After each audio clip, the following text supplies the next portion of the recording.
Hey everyone, welcome to the Dressmaker channel, and this is episode 2, and this is also part 2 to the pirate costume.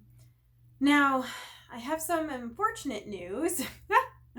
Only 2 episodes in, and I'm already coming across some technical difficulties. Unfortunately, my external hard drive, which had the next month's worth of videos planned, decided to break and no longer work properly. So I'm gonna have to kind of come up with something else on the fly, and so just bear with me while I try to figure this problem out. But I am continuing with what we have, and so here it goes. Part 2 to the pirate costume. Let's do this. All right, so first to make sure that my patterns that I created, since I created them from scratch, I needed to make sure that they would fit me properly. And so I went ahead and used this fabric, it's just muslin. I went ahead and created a practice corset, and I figured that if it does fit me exactly how it should be, then I can go ahead and use that as my interfacing as well. I like to use muslin or some sort of cotton material as a interfacing between the lining and the self or the fabric that you see on the outside, because that way I don't have to iron the interfacing to any type of fabric. And that's really nice to consider when you're using delicate fabrics.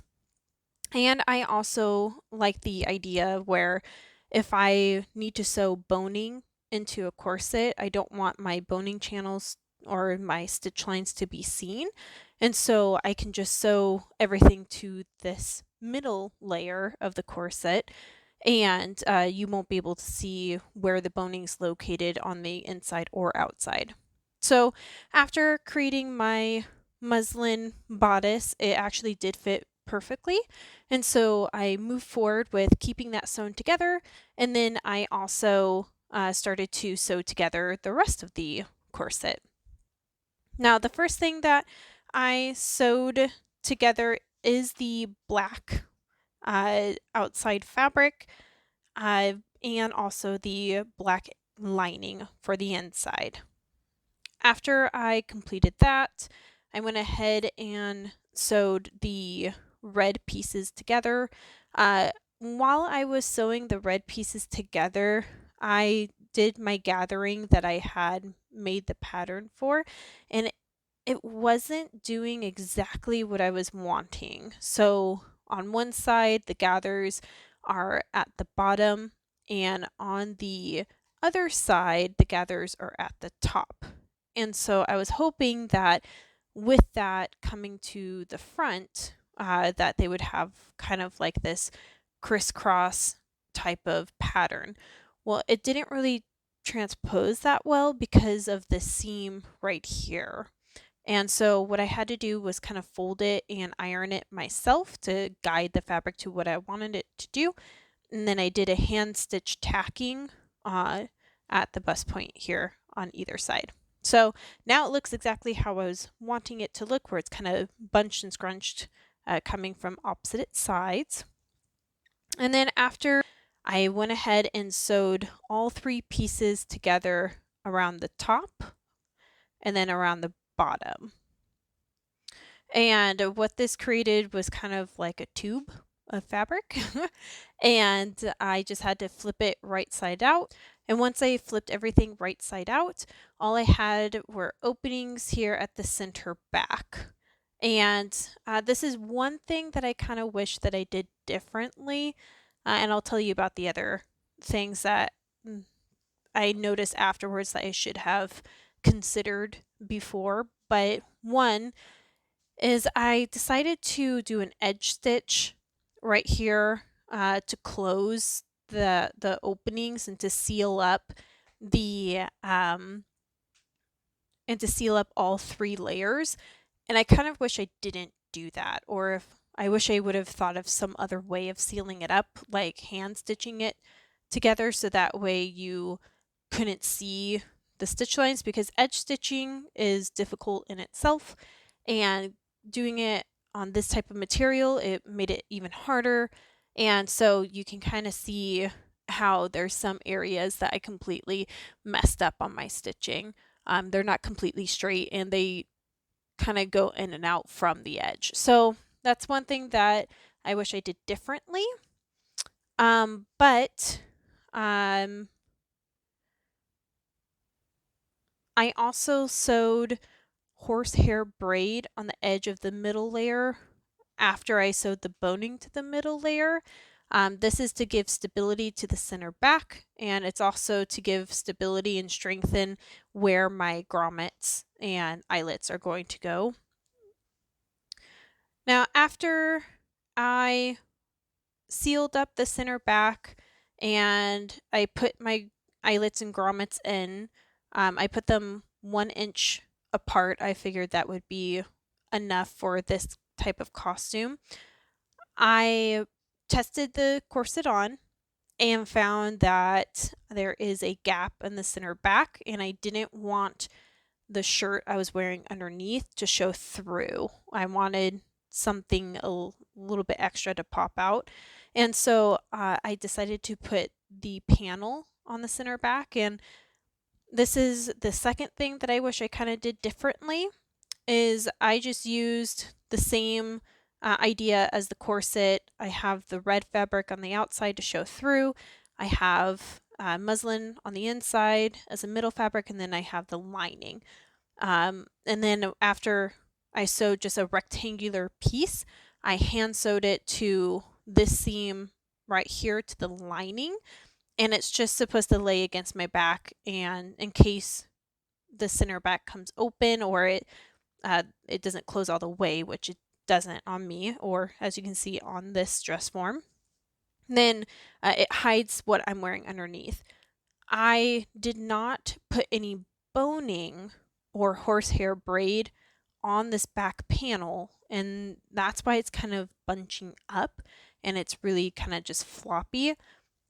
Usually they do use something a lot sturdier like boning or horsehair braid to keep it from scrunching up like this, so that is definitely something that I will have to consider to do next time. For sewing the back panel on, I just grabbed some 1/4 inch ribbon, and this ribbon it's fairly good, but over time you can see that the edges are already fraying, and I've worn it 2 or 3 times, and so at some point the ribbon most likely will have to be switched out for something a little bit stronger. But the only other part about this is I did find that putting the corset on myself was almost impossible. If you look at corsets throughout the years, you'll see that a lot of times there is another opening through the center front, and that's to make it easier for women to put the corsets on by themselves, and I didn't even consider that. So unfortunately, my husband had to help me into my corset every single time, which is not a fun process for him. One other mistake that I made is there is short boning here from the bottom, the hip area, up to the waist, and that is just to kind of make this more sturdy and flush with my body, give it some more structure. And I accidentally, I don't know if you can see, but there are 2 holes that I punctured here because those were my markers on the pattern, and I totally forgot not to puncture those holes through this black. It only was supposed to go through the muslin and the lining. So unfortunately the holes are permanently there. I can't get rid of them. I tried to like hide them or fix them, and it's just not going away.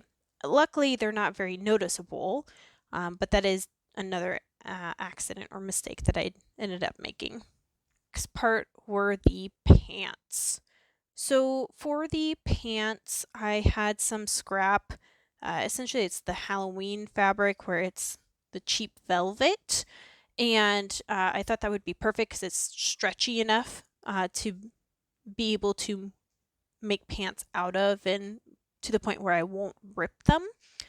And I did not create a pattern for these because I just took a pair of leggings that I own and put one leg inside the other, and just essentially cut the fabric out using that as my guide. The pants I made high-waisted. The waistband is elastic, and I just created a strip of fabric, folded it in half, and then sewed it to the upper part of the pants, encasing the elastic. And for the pants, I did just serge everything together because it is a knit fabric. So for the last part to the costume, I felt like the corset and the pants were not enough. Every time you see pictures of pirates, either historical or just for costume and play, they are wearing a lot of layers. And so I felt like just the corset and the pants, and I knew that most likely I'd be wearing a shirt underneath that I've created in the past. It just wasn't enough. So I decided to go ahead and make this top skirt. I did not make a pattern for this either. The band here, it is only a wide strip of fabric that I folded in half and then sewed together. After I sewed the leather together, I went ahead and punctured the grommets through. Now this gold skirt, you can see the different lines or seams going through it, and that's because, like I keep saying, I'm using scrap fabric, and so I didn't have a piece that was big enough to create this skirt on its own, and so I just went ahead and sewed some pieces together, and because of the type of material it is, you can't see the lines too bad. Once I sewed the gold fabric to the leather pieces, I ended up actually hand sewing the hem of this gold fabric. Reason being is because, one, I didn't want the stitching to show on the outside. And the second is because this is a very slippery fabric, and I did not think that my machine would be able to handle this slippery of a fabric going around a curve. All right, so after all that, here is what the final product looks like. This is with all of the pieces together and the shirt underneath. And I just took some scrap fabrics and made a little bandana to put over my head. And this is what I wore as a pirate.